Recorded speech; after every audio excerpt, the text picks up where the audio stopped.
When my grades from first semester came back, I was happy. English 1A, B-. Introduction to Western Civilization, C+. French 1, B. Journalism Basic Principles, A. Journalism News Production, A. Tennis, A. I enrolled in English 1B, French 2, the second half of Western Civ, and Journalism News Writing for spring. I was ready to write for the Tower, the college paper, and added 3 additional units in psychology.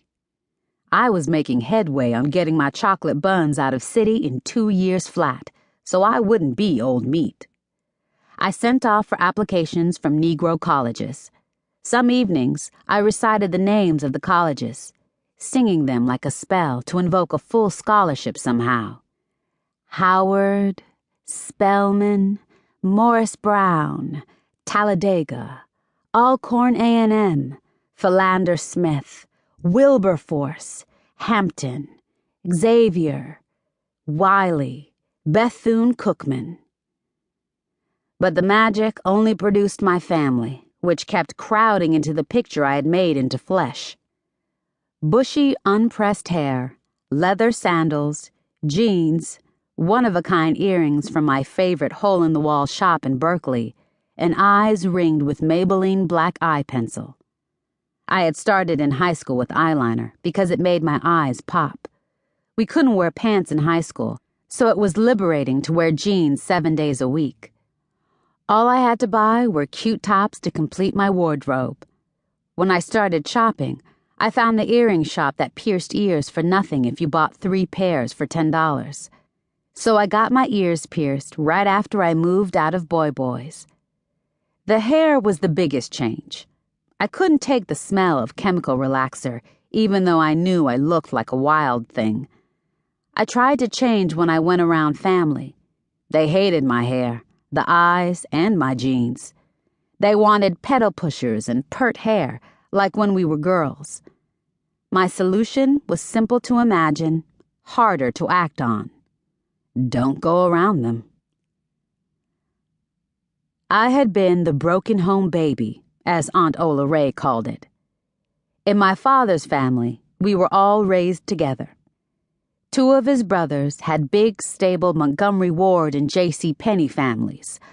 Uncle Boy Boy and Aunt Ola Ray had Buddy and Corliss, and the oldest son had me. Grandma Goosey called children like me the all-by-they-self babies. Broken home baby, all-by-they-self babies. Both terms irritated me tremendously.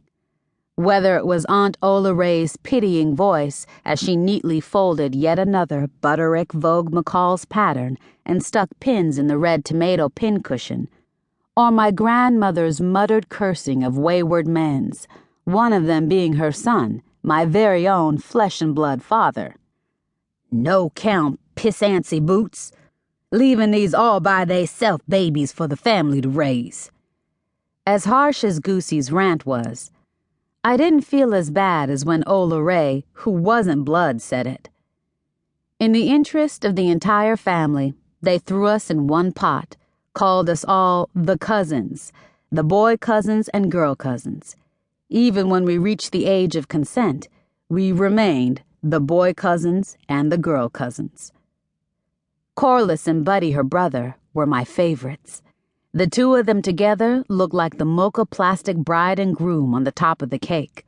Cute, smart, personable, striving their asses off, college-bound from the first day of kindergarten. Buddy was the genius who did ROTC, Reserve Officers Training Corps, all through high school.